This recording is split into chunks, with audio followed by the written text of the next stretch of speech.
একটা জিনিস আমি কিছুতেই বুঝতে পারছি না, যে আমার গায়ের জামা কাপড়গুলো কে খুল? সত্যিই আপনি মহান। আপনার কথা আমি কোনোদিন ভুলবো না। রাঘব রায়, আমি তোমার সন্তানের মা হতে চলেছি। দিনের পর দিন আমাকে বিয়ের প্রলোভন দেখিয়ে আমার সর্বনাশ করে আজ তুমি নিজে পালিয়ে বেড়াচ্ছ। Shut up! উঁচু গলায় কথা বলা আমি একদম পছন্দ করি না। তোর গর্ভে যে অবৈধ সন্তান আছে তার আসল জন্মদাতা আমি নই, তবু আমি তোকে টাকা দিচ্ছি নষ্ট কর অবৈধ সন্তান। খবরদার, আমার গর্ভের সন্তান অবৈধ নয়, আর আমি মা হয়ে তাকে কিছুতেই খুন করতে পারবো না। আমার সাথে ভালোবাসার অভিনয় করে আজ তুমি আমাকে অস্বীকার করছো। ওসব ভালোবাসা রাতের অন্ধকারে অনেকের সাথে হয়, কিন্তু তার ফসলকে দিনের আলোতে স্বীকার করে নেব এত বড় বোকা আমি নই। তুই যদি ওই সন্তানকে মারতে না চাস তাহলে এবার তোকে মরতে হবে। রাম ভেবে তোকে আমি ভালোবেসেছিলাম, কিন্তু এখন দেখছি তুই রাবণের চেয়েও ভয়ঙ্কর রাক্ষস।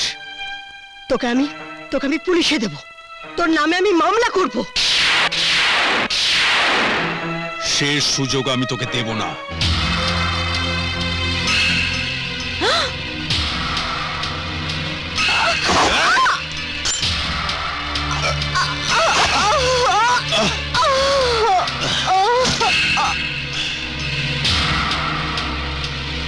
রাঘব রায়ের এই খুনের কথা কেউ যেন জানতে না পারে। লাশটাকে জঙ্গলে ফেলে পুড়িয়ে দিয়ে আয়। এই খুনের প্রমাণ যেন কেউ জানতে না পারে। একজন খুনি সে যতই চেষ্টা করুক তার খুনের প্রমাণ ঠিক থেকে যায়। তোর এই ভদ্র পোশাকের আড়ালে কত বড় খুনি লুকিয়ে আছে তার প্রমাণ আমার এই ক্যামেরা। তোকে কেউ বাঁচাতে পারবে না রাঘব রায়, কেউ বাঁচাতে পারবে না। ধরোকে ওই ক্যামেরা আমার চাই। যা কুইক ধর, চল চল। এই চল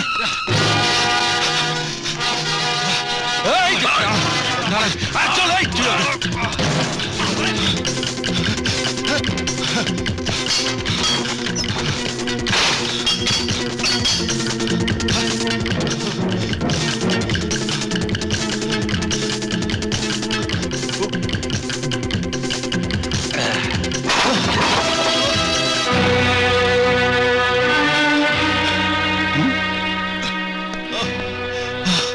আরে ছোট সাহেব, প্রদীপ কাকু, তুমি তুমি এখানে? এই বছর 3 হলো নতুন একটা চাকরি নিয়ে এখানে চলে এসেছি। ও বাবা, ওহো ছোট সাহেব, এই কুন্তি আমার মেয়ে। হ্যাঁ, এই কুন্তি ইনি হলেন ছোট সাহেব, আমাদের এই বাগানের যিনি মালিক না, তার একমাত্র ছেলে উদয়ন বাবু। নমস্কার। নমস্কার।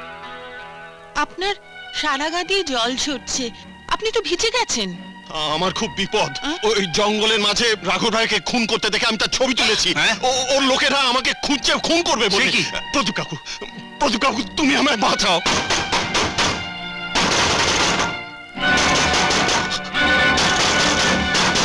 কুন্তি, ছোট সাহেব গিয়ে পাশের ঘরে যা, আমি এটা সামলাচ্ছি। যা যা আসুন, যা আমার সঙ্গে আসুন।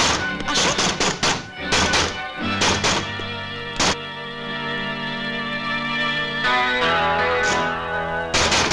কে বাবা তোমরা এত রাতে দরজা ধাক্কা দিচ্ছ?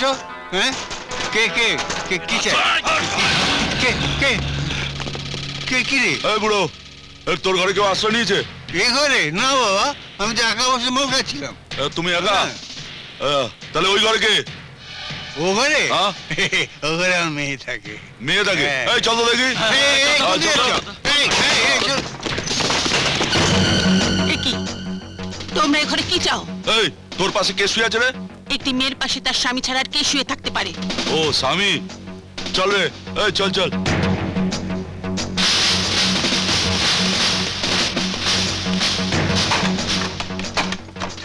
শুনছেন, ওরা চলে গেছে।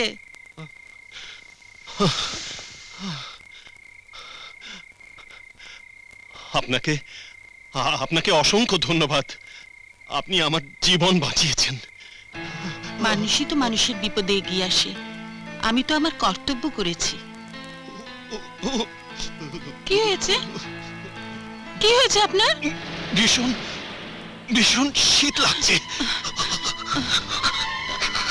কি করি কি করি এখন কি করি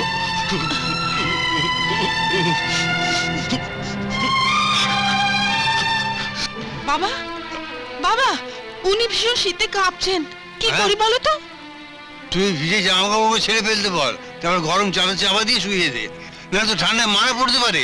ঠিক আছে বাবা। হ্যাঁ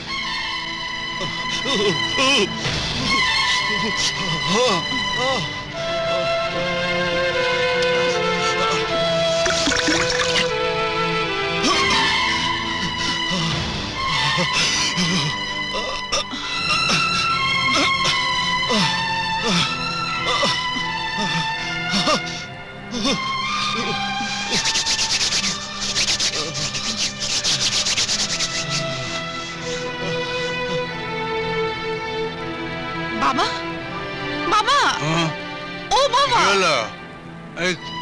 ঘুমিয়ে পড় ঘুমিয়ে পড়।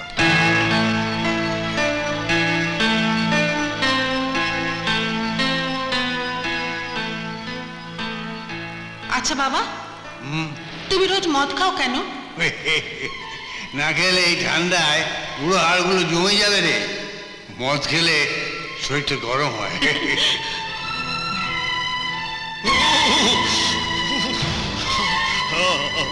নিন উঠুন উঠুন নিন এটা খান খান ঠিক হয়ে যাবে।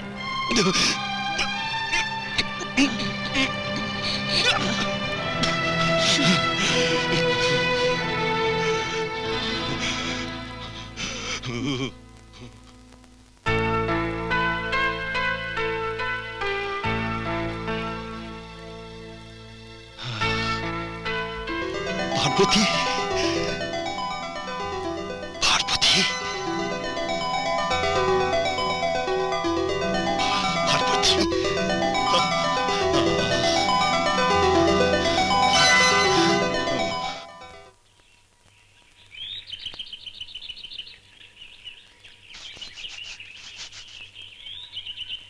Good morning.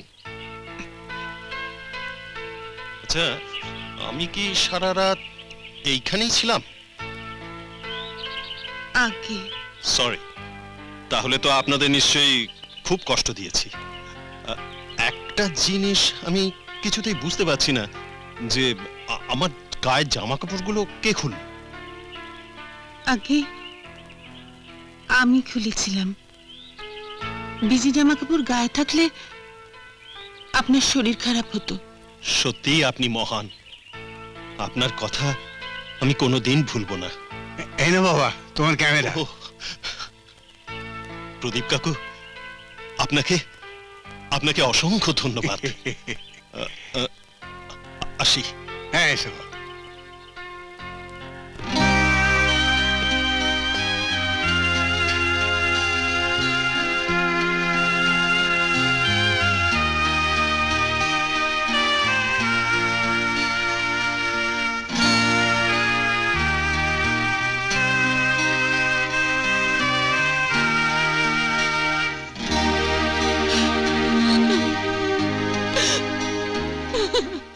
এরকম আরো অনেক সিনেমা দেখতে হলে ডাউনলোড করুন ক্লিক অ্যাপ।